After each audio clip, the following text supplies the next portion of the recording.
ஒரு காடு. இந்த காட்டுல ஒரு கழுதைக்கும் ஒரு புலிக்கும் சண்டை வந்துச்சு. கழுதைக்கும் புலிக்கும் சண்டை வந்துச்சு.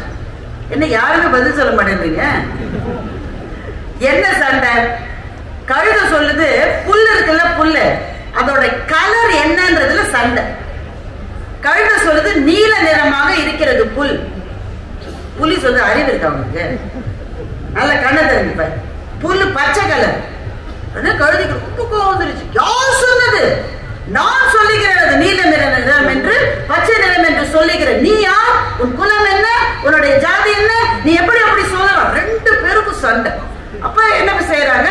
சிங்கம் தான் அரசு. சிங்கத்திட்ட வந்து நீதி கேட்பதற்காக போறாங்க. சிங்கராஜா அங்க உட்கார்ந்துருக்காரு. அந்த கடைசியில பலூன் வச்சிட்டு இருக்காரு ஒரு தம்பி, அந்த இடத்துல உட்கார்ந்துருக்காரு ஒரு சிம்மாசனத்துல. இங்கிருந்து போகும் போதே கழுதை சொல்லுகிறது, சிங்க அரசரே, இந்த புலியை நீங்கள் கண்டிக்க வேண்டும்.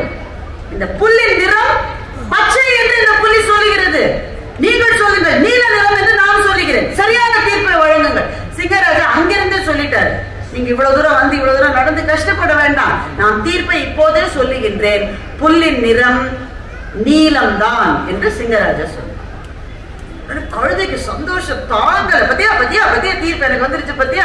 சிங்கராஜா, என்னிடம் இவ்வளவு நேரம் விவாதம் செய்த இந்த புலிக்கு தண்டனை கொடுங்கள். சிங்கராஜா அங்க என்ன சொல்றாரு? ஆமாம், புலிக்கு தண்டனை தருகிறேன். நீ 6 மாசம் கர்ஜிக்கவே கூடாது, இதுதான் உனக்கு தண்டனை.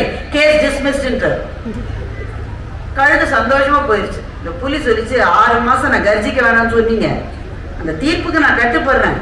ஒரே ஒரு கேள்வி கேட்கலாமா? சிங்கராஜா சொன்னா, கேளு.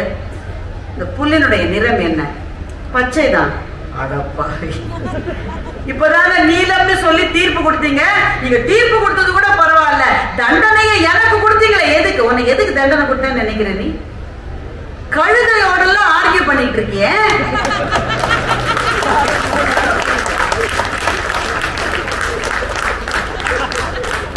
ஆர்கியூ பண்ணதோட இல்லாம அந்த கேஸ கோர்ட்டு கொண்டு வந்து என்னுடைய நேரத்தை வேற வேஸ்ட் பண்ணியே. தண்டனை அதுக்கு தான்.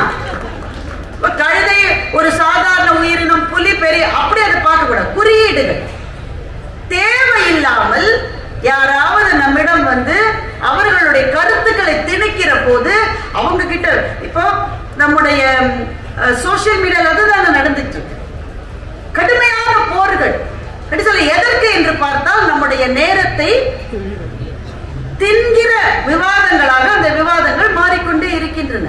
இப்ப இதிலிருந்து மீண்டு எது என்னுடைய பாதையோ அந்த பாதையில நான் கால் வைப்பேன் என்று யார் அந்த 3வது படிக்கு போகிறார்களோ அவர்கள் தேவையில்லாமல் விமர்சனம் சொல்லுகிறவர்கள் 2வது படியிலே விட்டு விட்டு 3வது படியிலே ஏறுகிறார்கள் என்பதனால் அவர்கள் வெற்றி என்ற இலக்கை நோக்கி சென்று கொண்டிருக்கிறார்கள்.